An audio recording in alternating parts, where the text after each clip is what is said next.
One of my favorite things in the world to do is watch Friends. I know it's been off for years and years. It's not even around, but I still find myself binge watching old episodes. And I was thinking about this today and thinking, it's the predictability of the friends in the circle, right? You have Chandler with his quirkiness, Monica with her type A of just everything has to be so neat and tidy and organized. It's Phoebe's ability to make you laugh at her silly songs. Ross always comes in with those smart comments, and Joey and him and his food, like it is just so hilarious. And of course, Rachel, she just brings everybody together, and it's just such this beautiful, cohesive team of people. And it's why I wanted to come on and share with you today that I have an opportunity for you to find your friends in the content creation space. So if you are thinking about creating your first or your next digital course, I don't want you to miss this opportunity because Amy Porterfield just opened the doors for registration for her Course Confident Bootcamp. And I'm actually offering a special bonus for anyone that registers for the Course Confident Bootcamp through my special link. So I want you to go to crystalprofit.com/Amy-bootcamp to register. That's crystalprofit.com/Amy-bootcamp.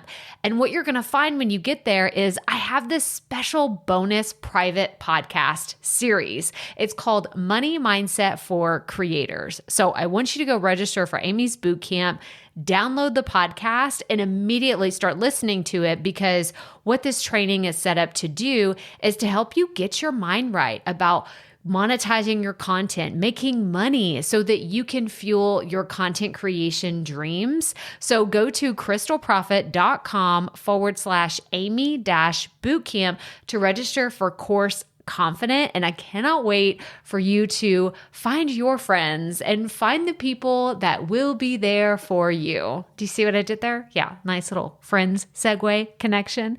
Go to crystalprofit.com/Amy-bootcamp. And I cannot wait to see you inside. Okay, let's get into today's episode.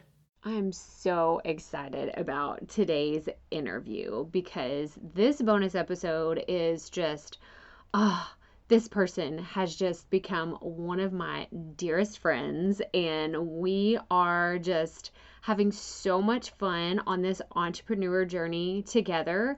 We've been chatting back and forth ever since we first met several months ago, and we've just learned so much from each other. And y'all, it's not like she's not even a business coach, okay? Like, I want to throw that out there. Like, she is in health and wellness, and she is a nurse, and she just has so much insight into the health and wellness community, but we relate on so many things related to business. So I'm just so excited. You're going to get some tactical information about your health. You're going to get some information about your online business, and you're probably going to learn several different things. So let's just dive right in. Welcome to the Profit Podcast, where we teach entrepreneurs how to start, launch, and market their podcast. I'm your host, Crystal Profit, and I'm so excited that you're here. Thanks for hanging out with me today. Because if you've been thinking about creating a podcast for a while, well, I'm so glad you found this show. Think of this as the shortcut / time-saving version of searching Google and YouTube for hours and hours trying to figure out the world of podcasting. Trust me, as a busy mama of 3, I get it. You don't have a lot of time to be spent or wasted, I should say, searching the web, trying to find all the right ideas and all the amazing things that are out there, and you just end up overwhelmed. Trust me, I've been there, done that, took home the souvenir. But this podcast is going to help you in practical ways, because twice a week we'll be delivering episodes that are going to give you steps to help you create a podcast your audience can't wait to listen to. So let's get right to it, shall we?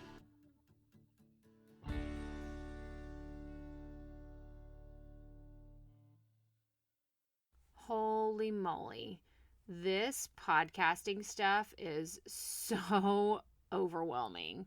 I don't even understand. Like, you have to pick out equipment, and then you have to decide on a name, and then you have to say, am I going to have guests? Am I not going to have guests? Like, what am I, like, just all the questions, right? I totally get it. This is exactly where I started when I first started podcasting. I had all of the exact same questions, and I, to be perfectly honest, was overwhelmed. Totally overwhelmed with what I was doing. So I don't want you to feel that way. I've actually created a page specifically dedicated for people that want to start, launch, and market their podcast. It's at crystalprofit.com/start here. And there you're going to find our 3-step framework for you to start, launch, and market your podcast. Everything is in one place, and you can find all of the details for how you can create your podcast this year. So ditch the overwhelm and let's get after it. Let's do this thing together. Again, that's crystalprofit.com/start here. And be sure to grab all of the amazing freebies while you're there, including the quick and dirty video. You'll see what I'm talking about when you get there.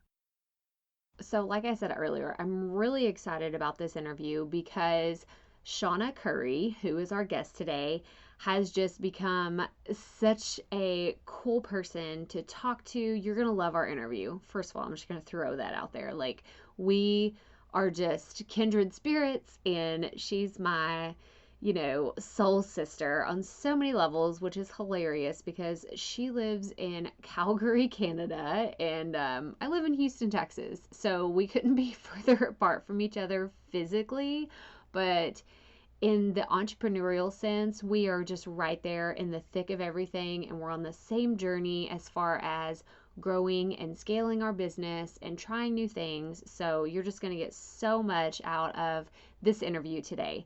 But I want to tell you a little bit more about Shawna. So she's made her mark in the health and wellness space as an Amazon bestselling author, an international speaker, through her podcast appearances, just like this one, and her personalized health coaching.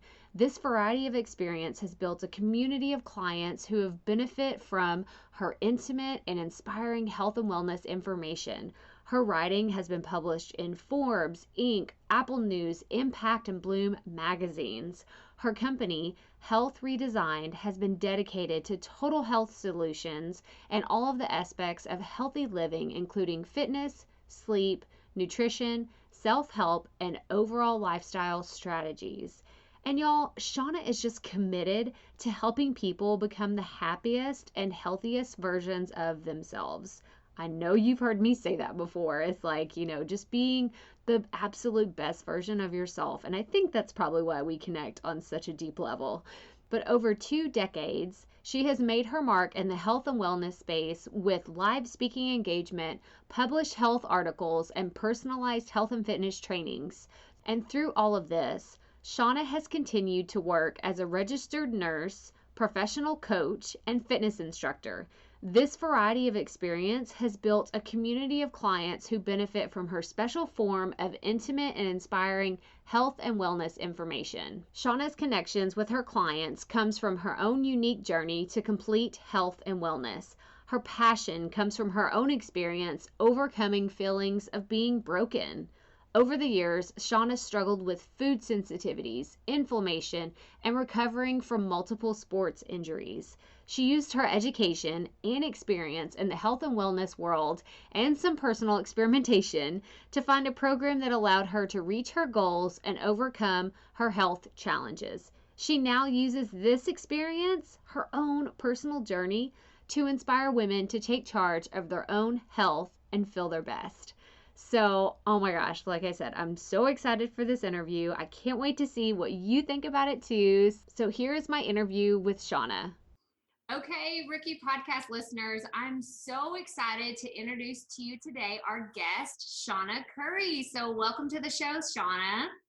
Thanks so much for having me. I'm really excited to be here today. Yeah, so let's just dive right into it. Tell us a little bit about your journey and who you are and how it is that you are where you are today. Yeah, so I mean, I have many different stories, but the long and short of it is that I'm a health guide, and what does that really mean, and where did I get to where I'm at?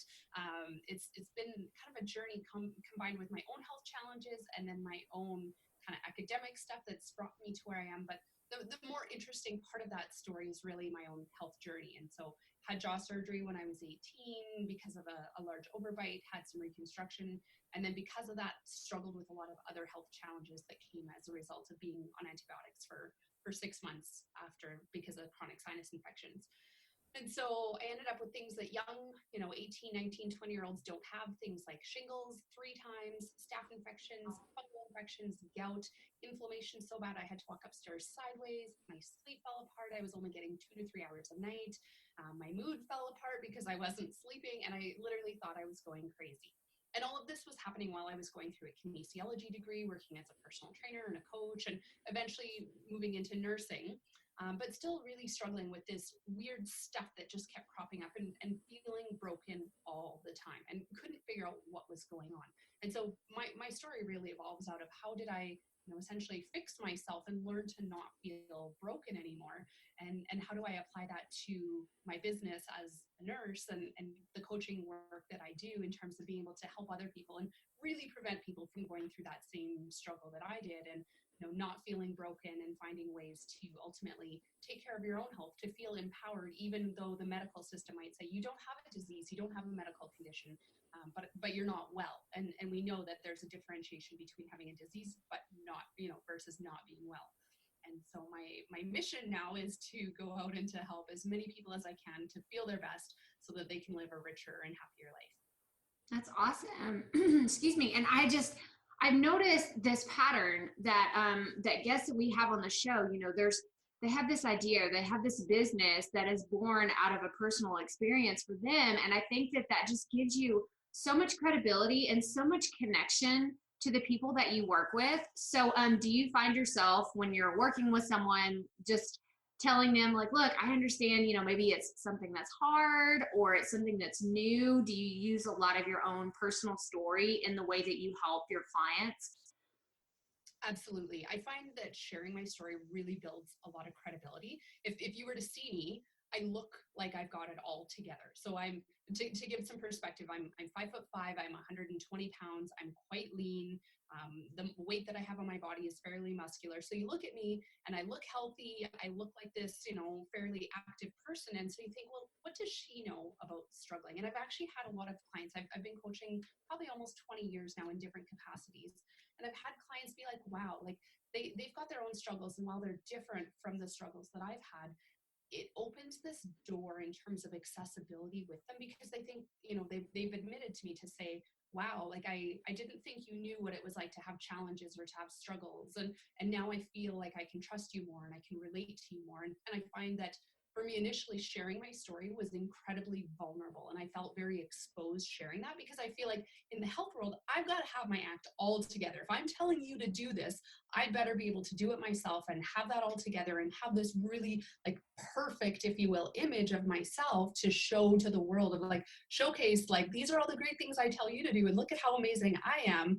And yet on the inside, there's times where it's like, oh my God, I so don't have it together.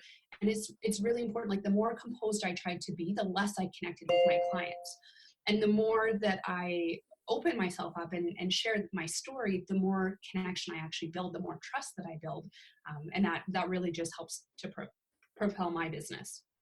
That's awesome. Yeah. And I just, when it comes to something like weight, and especially with women, which I'm sure, you've experienced this either yourself personally or with your friends or family or your clients, like it's just something that either we don't want to talk about or something that we just feel so much shame about. And it's just, it just breaks my heart. Because I've had my own weight struggles. I mean, I've had 3 kids. I've gone up, I've gone down, I've gone like totally just not taking care of myself for a long, time frame. So I can personally relate to anything to do with weight loss. But I think that it's so important to have people like you. And I love that you have these credentials and these certifications. I mean, you're a nurse, like you're not just, someone that's saying, oh, okay, like I kind of know how the body works. Like you've actually gone to school and you're educated in this. So from that standpoint, what has your journey been like from you were a nurse and doing these other things into what you're doing now? Like, can you kind of walk us through the transition? Is that something that you're still doing? I mean, it's definitely still something that I'm doing. While I would love for my business to be fully sustainable and running on its own, I'm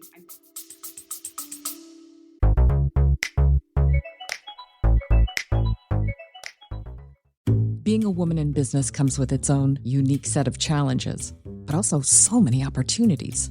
We get ahead by leaning in to what makes us different from business as usual. I'm Samantha Hartley, host of Profitable Joyful Consulting, inviting you to a special 6-episode series exploring the experience of being a woman in business. You want to hear from women consultants who've hit $1 million, who sell 6-figure engagements, or who've broken their own revenue ceilings? Yeah, those are my clients, and they'll be sharing too. Join me for 6 must-listen episodes that tackle key challenges for women consultants. Follow Profitable Joyful Consulting on your favorite podcast app. not there yet. And for anyone who's starting out, to really think about that transition is like, I know there's a lot of information out there that's like, don't have a backup plan and like jump in with both feet and you can do this and believe in yourself. And can I swear on your podcast? Go for it. I'm going to call bullshit on that, because there's like, I'm not saying don't have cheerleaders, but I think one of my biggest challenges was that I had so many amazing cheerleaders. Like I did not have a problem finding cheerleaders. I actually had a problem finding people to say, you need to really think this through, or you need to think objectively about this. I'm like, that's great that you have this vision. How are you going to get there? And so like that bigger picture is like, I think a lot of us are like, you hear about these $10,000 launches for courses, and you hear about like these overnight successes. Well, that overnight success took them 5 years or 10 years to become an overnight success. Like the chance of literally like starting your business one day and being incredibly successful within a year is actually really, really slim. And to be really open and honest about that is so many people go in, and I went in with these blindfolds on too, thinking, that I'm going to be successful. It's going to take some time. And, like I'll be there within 6 months or a year because I've got this great background. Well, yes, like I've got 2 degrees, I've got almost 20 years of experience, and I've been working my butt off for 4 years. And only now, after like 4 hard years of pouring my heart and soul into my business, is it really starting to get legitimate traction versus like a little interest here, a little interest here. And along the way, you have to pay your bills. Like you have to pay your mortgage, you have to eat, and you have to look out for the sanity of your relationship with your partners. Financial stress is like one of the worst stressors on a relationship. And it doesn't matter what type of a relationship you have, if you're married, if you're common law, if you're whatever, financial stress is not a good thing on your relationship. And it's really considering like, what is this worth to you? And I am pursuing my dream, I am pursuing my passion, and I love it to pieces, but I still need to work in the hospital to pay my bills. And it's a struggle of like, it working as a nurse takes away from my time that's available to build my business. And so it's kind of this like tug back and forth of what's more important. But at the end of the day, like, are you paying your bills? Are you paying yourself something? Are you keeping your partner happy? And so it's not just this easy like wave a magic wand, jump in with both feet, and it'll be there. And like I've got the background, I've got the education. Like I'm not just coming in and winging this and being like, oh, we'll just sort it all out. Like, I'll just have this info. Like I'm a credible person, and it's still challenging. I love that you just said that. Like, I feel like you just pulled back the curtain and you said, okay, rookies, this is legit, like how it is. And I'm so grateful that you said that, because I do feel like there's so much out there that's like, you can start a business and you can have millions of followers and digital courses and do all this stuff overnight. And I just love that you're still doing it. What needs to happen, you're still basically owning your responsibilities that you've already committed to, whether it was a job or a mortgage or whatever it is. And I just really applaud you for saying that, because I think that there's someone out there that needed to hear that today, because that just needs to cut through the noise of, and it's crap. It's crap. Like that's what it is. It's all crap when people are saying all these things that you and I both know, because I've been doing this for 5 years. Probably the last 6 months has been like you said, I'm starting to see traction, because when you first start out, you don't know what you're doing anyway.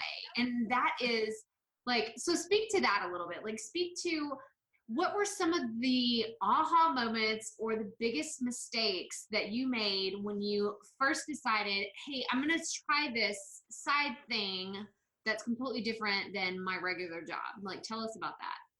Yeah. So, I mean, some big aha moments is like this actually all started from my desire to write a book.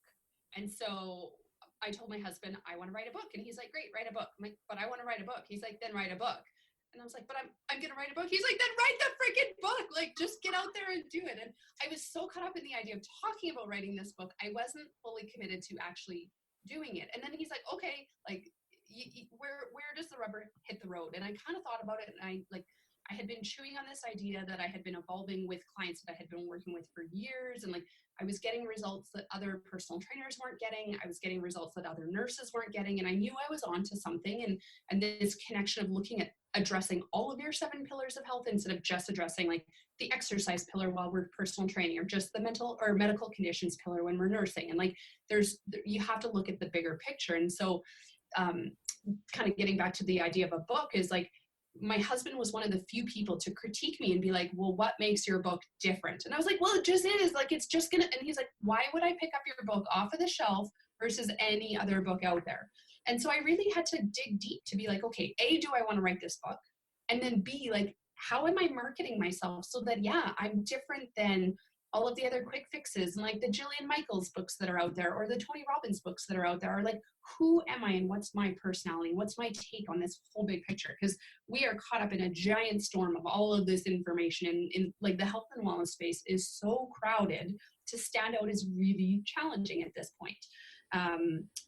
So biggest learnings were that I kind of dove in thinking like, I'm going to write a book, and then this whole thing, because now I've got credibility, I'm all of a sudden things are going to unfold, and it really doesn't. Unless you are someone like Tony Robbins, like Oprah, like Brene Brown, like you've got a name and you write a book, it's going to hit New York Times bestseller, which is way more of a hoax than you actually think it is. Like, to get on New York Times is actually a systematic process. It's not by chance. Like, there are ways to rig it to make sure you get onto that list. But now you've got this instant credibility to be this like best-selling author on New York Times.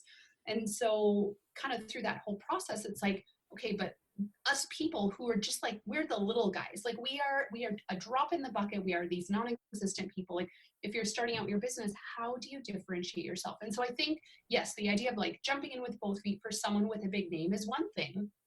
But for someone like us to jump in and to say, I'm going to do this and I'm going to expect this kind of success that, Brendan Burchard is experiencing, or like just all the big names that you're like, wow, like, these people just like they made it, is that we have to work way harder. And so I would say, like, don't quit your day job, like have your stability, and then do your passion project, whatever that is, in your spare time. So that, for you could be early mornings, maybe it's evenings, maybe it's weekends. And like, it's going to take years to build your program, whatever kind of business you're doing.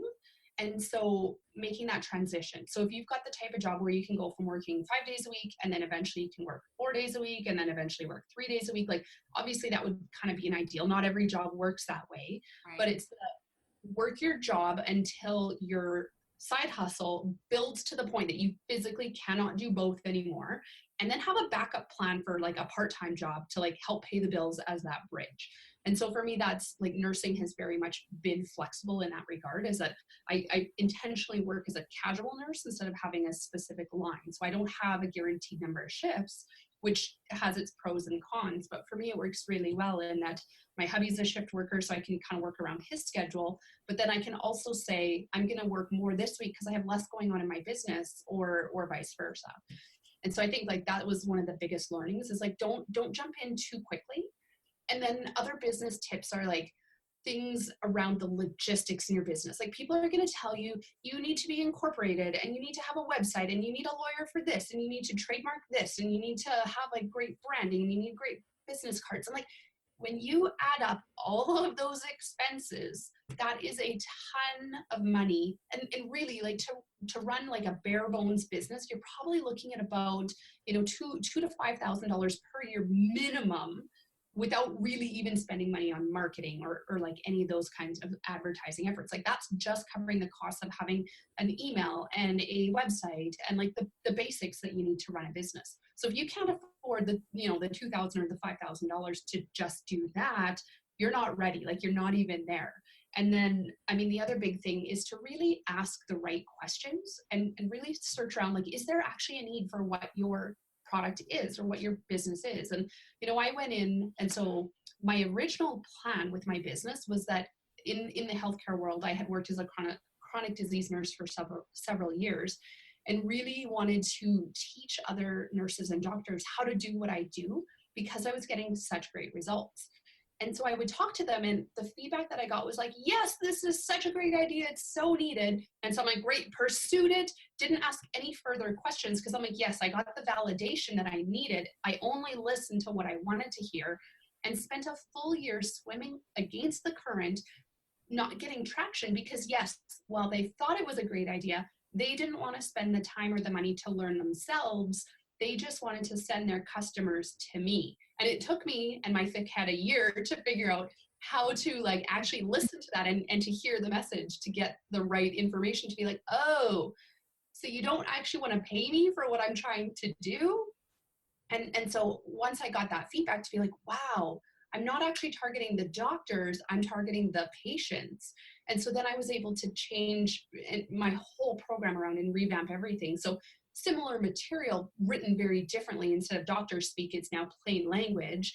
And then learning different ways of like, how do you get that into the right market? And it's still a struggle to find out like, what are the right avenues. And trying to get into doctors' offices is challenging. Like doctors don't want to buy one more thing. And so yes, I still think it's an area that's needed, but I think I'm still very early in terms of the product that I have for what I'm attempting to do, and that it's just going to take a couple more years to build more credibility before they actually say, she's actually got something that we want. And I know they want it. I think they just don't know they want it. And so it's that time versus money and effort. And like, you need to pay your bills. So the business needs to be sustainable. And those other things that you're like, well, maybe it could help this person too. Like that can come later, but you need to find your core market of like, who actually wants your product? So is your product a viable product? Is it a needed product? And are people willing to pay for it? And if those three things don't check out, then you don't have a business. And all three of them have to work. Are you sure you're not a business coach? Because I feel like courses. Oh my gosh, like that was amazing, because I feel once again, just ripping back the curtain, because I talk a lot about I'm very frugal. And that's something that my listeners know. Like I talk about, I try to save money all the time because I stay at home. My husband works full time. And we learned a long time ago when I quit my corporate job how to live off of one income very comfortably. Like but we cut back. Like we are bare bones budget. Like we just do things in a very frugal way. And I'm totally fine with that. The kids are fine with that and everything. But I believe that having that quality very early on in my business has helped me figure things out. Like just try, I'm going to try this. And if it doesn't work, then I'm going to try this. But I've talked about being frugal. I've never actually talked about the money, like the dollars, in a way that you just did. Like it really does take anywhere from $2,000 to $5,000 to get started if you're going to have an online business. And you just covered the very, very minimum basics of an email service provider and a website. And that doesn't even go into Facebook ads if you want to do that, or any other kind of thing. So I'm so glad that you mentioned all of those things and your struggles and your mistakes and your aha moments, because I think that was just so valuable. So thank you so much. That was awesome. And another part of it that people don't talk about often enough is like, what is your financial risk level? And so interestingly enough, my hubby and I were looking at kind of redoing some of our financial things and the wills and like all those kinds of things. And so one of the parts of that was that we had to fill out this financial risk questionnaire. And so the funny thing about that is like, he is on the most conservative end, and he is like, I do not like risk at all. And then I'm not quite to the opposite extreme, but almost. Like we are almost polar opposites in terms of financial risk. So for him, like that safety, security, stability are so critically important. And for me, I'm like, we'll figure it out. Like I'm definitely frugal. And so like in our personal life, like I am the penny pincher, and I'm like, where is this? Like, why did you spend $5 on a coffee? Like we could have had coffee at home. It could have been cheaper. And like, why are we paying for parking? We can just like walk an extra few blocks and it's free parking over there. It's $2. Like I'm so frugal in my personal life, and yet he's like the frugal one for my business. And he's like, why are you spending $12 a month on this scheduling software, this, or like, where's that coming from? And like, so in some ways, like we really balance each other out, but it's considering like, what is your risk tolerance in terms of like, if you have a partner that needs stability and you're kind of like me and you're like, oh, we'll figure it out. Like, it'll sort out eventually. You need to consider your partner's risk and be mindful of that. You can't just be totally out there with no stability for this person that needs stability, is like a fundamental part of who they are. Right. And that's so good to bring in, even if, I'm sure maybe your husband is involved in your business, maybe he's not, but even in that back end, like that financial conversation, that it's just like, look, here's what's going on. Cause I know my husband and I kind of do the same thing. Like he is kind of aware of things that are going on in the business, but he's not reading all the emails and all the posts and watching all the videos. He's just like, I love you, honey, but you talk so much. And he's like, hey, we've gotten to arguments about like one of the colors of my brand. He's like, it's too bright. And I'm like, well, you're not my target market. I'm talking to women. I'm not talking to guys. So go somewhere with that. I love you, but I don't care. But I do think it's just so, it's so important to have, like you said, like those cheerleaders that are there for you, they're on your side. But I love the idea, going back to what you said earlier about that, like that tough love person, and I think it's so important for everyone to have someone, and it could be your partner, it could be, a friend or, a mentor that you have, online, doing, like, I know y'all can't see us, but we're doing a Zoom call, like we're face to face talking to each other right now. And I think that those things are so important to have, especially when you're starting. You want to look towards someone that is further along or that has gone places where you want to go. So with that being said, do you have people in your life that you kind of just observe from afar, or do you have someone that you work with when it comes to running your online business? Yeah, so I've got a couple, and I think it's important to sort of have both ends of that spectrum. So I have people that I look up to in terms of like the bigger picture. And so as an example, like Amy Porterfield is someone who, I don't necessarily agree with like every single thing that she says, because our businesses are very different. But I can see, I followed her for many years now, and I've seen where she has started from and where she has evolved to. I mean, maybe not exactly where she started from, but like the evolution of her business and like the information that she puts out, and she's very authentic in the way that she delivers her information. And so, she's someone that I look up to in terms of like, one day I would like to be in a similar position. Another kind of person in that world is Grace Lever. And so in Australia, similar type of idea. And it's like, okay, what are those women doing? And like, they are very open about like, I didn't start here, and I think that's important, is like, you can't just jump in and try to be Amy Porterfield. You can't just try to be Grace Lever. And like, you have to look at like, they have evolved over this process of learning what's worked and what hasn't worked. And they also have teams that are working behind them. And so I was trying to keep up with a content schedule very similar to what those women were putting out by myself, on top of like doing everything else. Like, you're the chief, the cook, the bottle washer, the person that does everything. And so like, I had a marketing person look at my schedule and they're like, who created this? And I was like, I did. And they're like, it is ridiculous. Like, as the marketing person, I couldn't even do this. And I was like, oh, that's why I feel like I'm drowning. Yeah. And so yes, like, while those people have this like great marketing plan, or they have it all together, you have to start somewhere else. So my other connection are people who are in my community. So I'm in Calgary, Alberta. And so I've got other coaches, people in the health and wellness industry that are doing similar but different things. So I've got some colleagues who are doing fitness programs or doing mental health programs, or like, they've kind of got one pillar of health, not necessarily all 7. But some of them, we kind of have like a monthly meeting where we get together and we're like, okay, what have you done? And what have you done? And what's working, what's not working? I've got a physiotherapist I do the same thing with. And so we're not in direct competition. So it's easy to share ideas back and forth. Right. And then you can cry, you can vent, like, I literally had a cry session with somebody yesterday to just be like, oh my God, like the struggle is real. I am working so hard and it's not paying off. Like, what am I doing wrong? And sometimes you just need somebody to vent with, to feel like you're not alone. And you can't do that with Amy Porterfield because she doesn't know you and you don't have that relationship. And so it's kind of having a combination of both. Like, yes, you've got your ideal of like, if wave my magic wand, it would all come together. That like, what kind of moment is like, yeah, that would be great. And I would love to hit that. But statistically, the odds are stacked against us. Like businesses have, what is it? Like a 90+ failure rate. Right. 90, Yeah. I think really only about 2% of businesses in 5 years are actually successful. So, I mean, it doesn't matter how much blood, sweat, and tears you pour into your business. The stats unfortunately say that 98% of us are going to not be in business in 5 years. Mm-hmm. And so do you have the tenacity and that inner strength to be like, I am going to push through no matter what happens, regardless of like, it is a rocky road. It is not all smooth. And I'm sure you can attest to this. It's like, there's been like little infographics that go out and like what you think entrepreneur life is like, and it's this like straight upward line.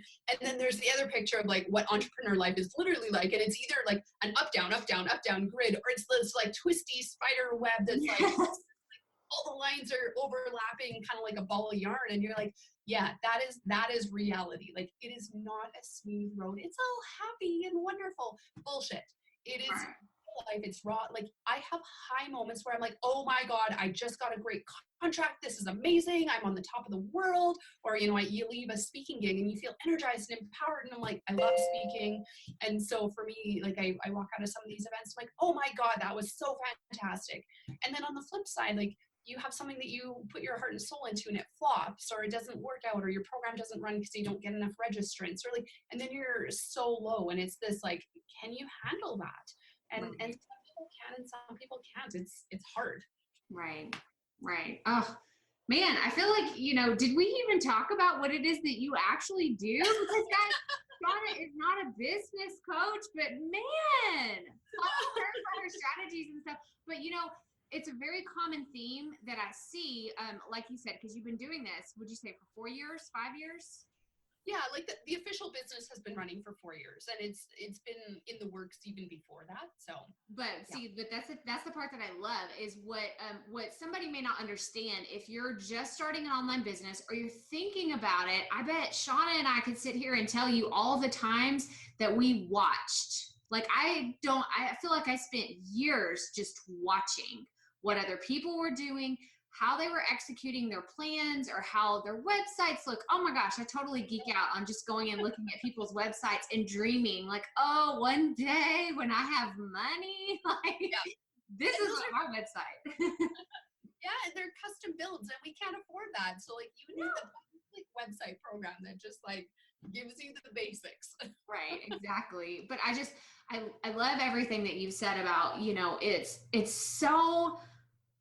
it's so great to hear a real person who has like the struggle is real, right? Like the hashtag struggle is real because there's just so much misguided information and so many people that are trying to unfortunately prey on people that don't know any better. And then people are spending thousands of dollars in a misguided way. And then they come out a year later and like, hey, guess what? I'm not any further along in my journey than I wanted to be. So, so if y'all have any questions, y'all email Shawna and I, and we will tell y'all what it's really like because like she said, they're all full of shit. And it's just like, it's not, we'll give you the real information. Okay. For sure. And those things have their place, like not to dismiss them all, but it's not a quick fix. Like you can't just buy this, like, buy the hacks for this or like the little scripts of like, what's your email script for this? Or like, sure, you can buy those, but that's what has worked for that one person in their circumstance. And you have to tweak it and adjust it and play with it to make it work for you. And it's not just this quick, like, oh, if I just stick this in my business, everything will be better. It's a lot of effort and constantly trying and, seeing what works and what doesn't work and getting rid of what's not working and trying new things. And it's a process. Yeah. Well, thank you so much for just sharing all the behind the scenes stuff with your business, because I just know that really resonated with someone. But I want to talk about your book again real fast. So what is the title of your book? We already heard a little bit about, what motivated you to write it, but what is the title of the book? Where can people find it? And what was the moment like whenever it was finished? I want to know. Oh, so the book is called Healthy by Choice, Your Blueprint for Vital Living. And you can either find it through my website or through Amazon is the best way to get it. And then, sorry, you wanted to know what it was about? Yeah. Tell us who was this book written for? Because I know that was part of your strategy. Who is the book written for? Yeah, so the book was written for people who are in a position where they feel like they've kind of tried everything. They're not really sick. So perhaps you could have a condition, like say like diabetes, or you're obese or things like that. But generally you're in this spot where you're feeling stuck. You don't really know what to do. You don't really fit the criteria for different medical conditions, but you just you don't feel your best. And so the book talks about 7 core pillars of health and how to use those pillars and figure out where your weakest link is to strengthen that weakest link to get the biggest return for your buck. And so it focuses on time-tested and true strategies. This is not a guide to give you a quick meal plan or an exercise plan. I give you the blueprint so that you can customize it to your own life. So for example, in nutrition, I teach you how to eat, not what to eat. Or for exercise, I talk about the components of exercise that you need to have to be strong and healthy and not have joint pain. But I don't tell you what workout you need to do. So it's up to you to kind of use that information and apply it to the interest that you have. If I said everyone needs to run marathons and you say, well, I hate running marathons, it's not going to work for you. Right. You need to have some cardio, you need to have some strength training, but how you do that is based on your interests, your time, your schedule, your ability to exert energy. Not everyone can do that. And even with your pillars, it's this constant evolving thing. You might have something going on where that pillar just can never be where you really ideally want it to be. So example, you're a new mom. If you've just got a brand new baby, your pillar of sleep is never going to be a 10 out of 10 right now, unless for some reason you have a miracle baby that sleeps through the night. Probably not happening. I don't know anyone out of all my girlfriends that have had babies. I don't know anyone that's ever happened. So then you focus on your other pillars because you just say, you know what? I know that my pillar of sleep is maybe at best going to be a 6 out of 10. And that's just the way it is for the next couple of years. And we're going to deal with it. So then it's not about this pressure of you're a bad person, or how can you be such a failure for not sleeping through the night? And well, everyone else does it. Why can't you? And it's not about the guilt. It's not about the shame. It's about working with what you've got and what's going on in your life. So it's just tying all that together to give you a nice little package to say, here's your blueprint, use it as you will. And by focusing on all of those pillars, you're going to get way better results than saying, I'm just going to do sleep or I'm just going to do nutrition. You don't have to do them all at one time, but eventually you need to address all those areas. So you asked about opening or how it felt to see that. And I think the moment didn't really hit me in terms of when I finished it or when I self-published. I worked with an editor and a printer. And so went through that process, seeing the cover was really exciting and working through. And even the title for my book evolved so much. I think at one point it was 10,000 words. It really wasn't, but the title was so long, and I come from a science background. And so it was more how to be more, I can't even remember what it was, but it was a really lengthy title that was not very exciting. And then it evolved over time. I'm that's never going to sell. So for me, I think the moment really hit the reality of I wrote a book was when I opened it. And I actually did a Facebook Live opening the book. And I'm on Facebook Live and my husband's filming and I cut open the box and I see my book and I start bawling. And I'm oh my God, this is on Facebook Live. Everybody can see it. Overwhelming pride that had just, I had never felt that proud of myself before for such a huge accomplishment. Most people are I don't know anyone who's ever written a book. And I was oh, it's not that big of a deal, but it really is a big deal. It's a significant accomplishment. And, to have that moment to open the book and to have that recorded on camera and to capture that raw emotion. I think actually the tears didn't show as much as I was really crying. But it pretty incredible experience to be like, wow, this was the biggest goal I had ever had in my life. I had been talking about it for 10 years before it finally came to fruition, and I did it. And so, yeah, it was a pretty amazing moment. That's so awesome. I mean, and I'm a writer, and I know other writers, and I love hearing that part of the story, because no one can ever take that away from you. Like, you wrote a book, like that is a big, big deal. And like you said earlier, like the New York Times bestsellers and all that stuff, it's like, you can rig this and you can do that, but I don't even care. Like, that's all the extra stuff that comes along on a writing journey, but you made it to the finish line. Like, that's all that matters. And so I just congratulate you, because that's so amazing. And I can't wait. Like, I hope someone, that's wanting to really dive deeper into their own health journey, like, go grab her book. It's like, I love the cover, by the way. I thought it was really cool. I really like it. But I want to go into our next segment of the interview, and that's what we're calling our Keeping It Real questions. And these are just fun. We ask all of our guests these. But the first one is, what motivates you on days when everything is just super tough? You've spilt your coffee, you're running late, like nothing is going well. Like, what motivates you on those days? So that would have been yesterday. Literally. I think I cried about 4 times yesterday, and it was one of those days that just felt super tough. And I think at the end of the day, what gets me through those kind of days is to know where I was on my own health journey, and to know how low that I personally felt. And I don't want anyone else to feel that crappy and helpless and low. And I spent many years, and I say feeling broken, but literally I felt broken to my core. And I don't want anyone else to have to go through that again. And that is what lights my fire, is helping other people so that they don't have to go through similar or varying versions of the same story that I went through.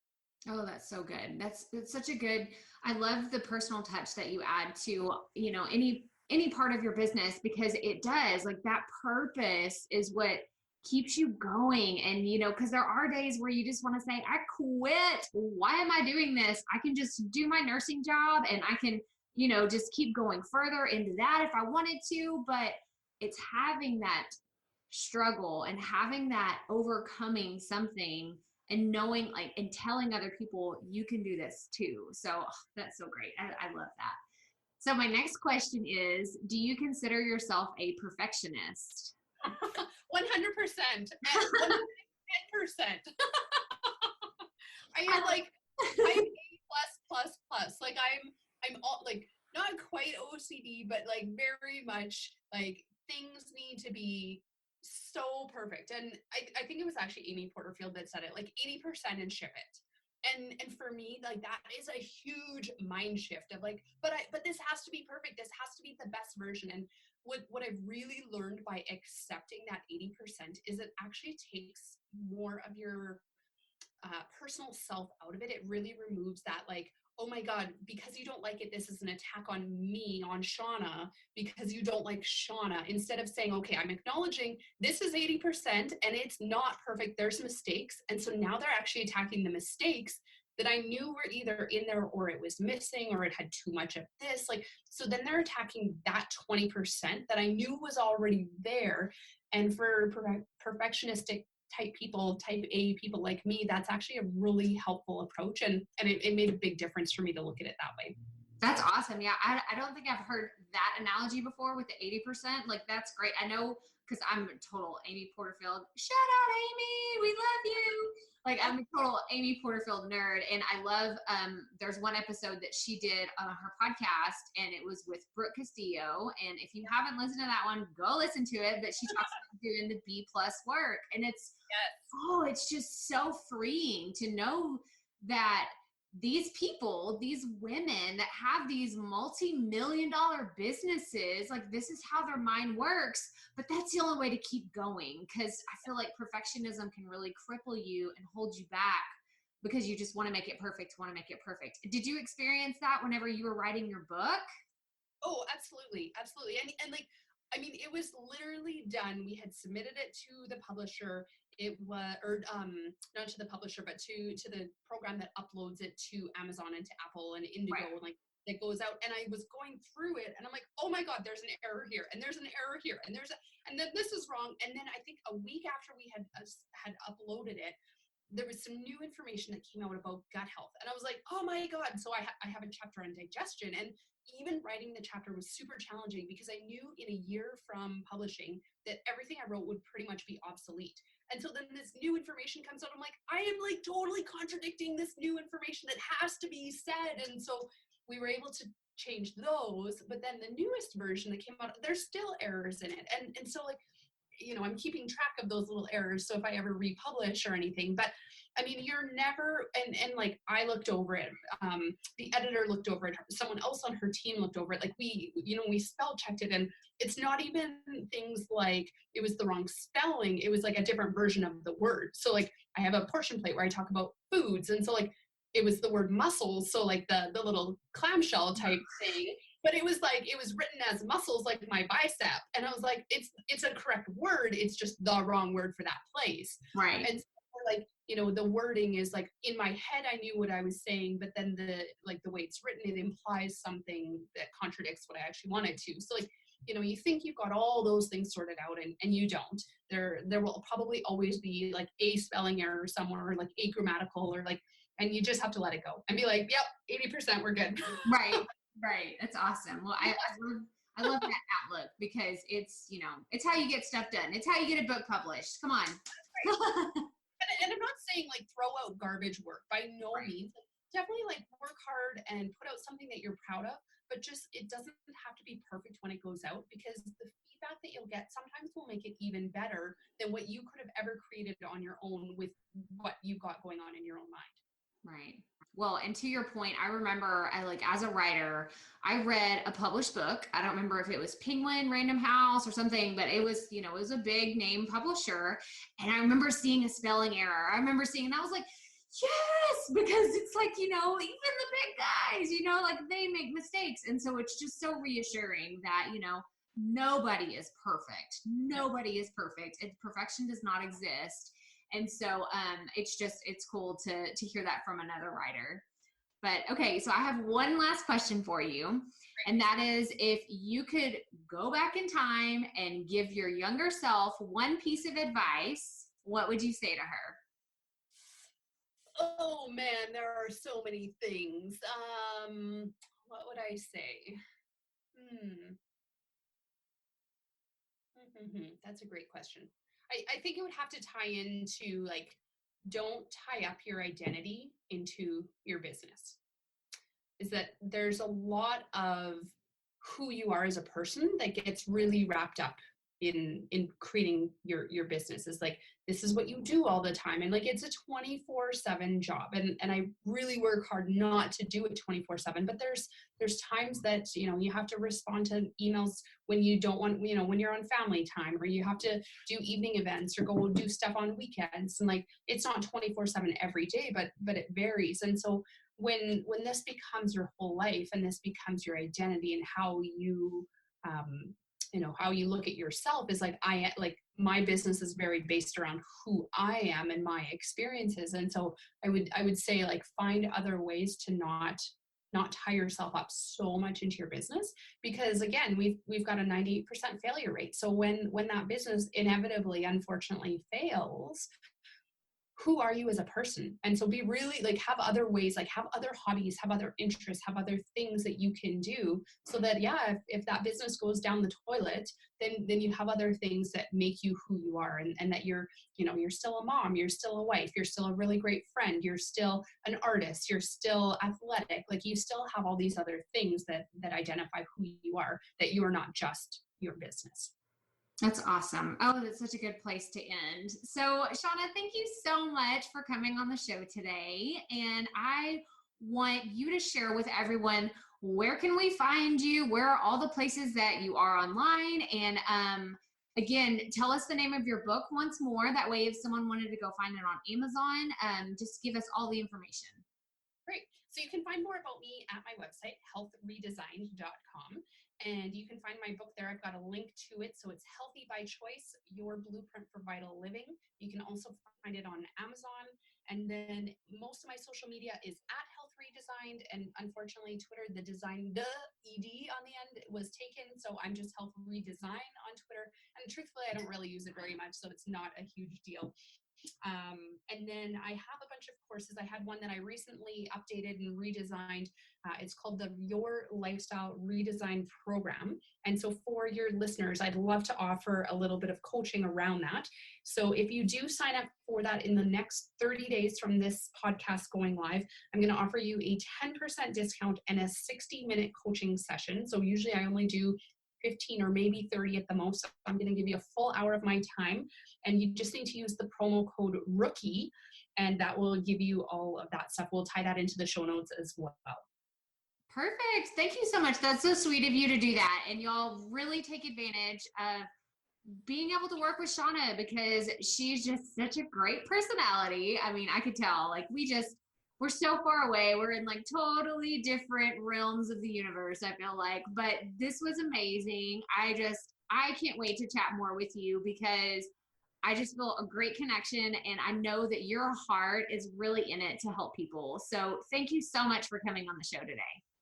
Thanks for having me, Crystal. And it was really, really fun to do this with you. Oh my gosh, y'all. I told you, she is my soul sister, and I'm so excited that we met, and I really encourage you to go check out her program and all the cool things that she has, and go grab your discount on her program. How awesome is that? You use the word rookie whenever you're checking out, or, just feel free to message Shawna. Just say, Crystal sent me over here, and she'll take care of you really well. But that does it for this episode. So if this is your first time tuning in, I'd love for you to subscribe and hear what other fun things we'll be talking about in the upcoming weeks. And remember, keep it up. We all have to start somewhere.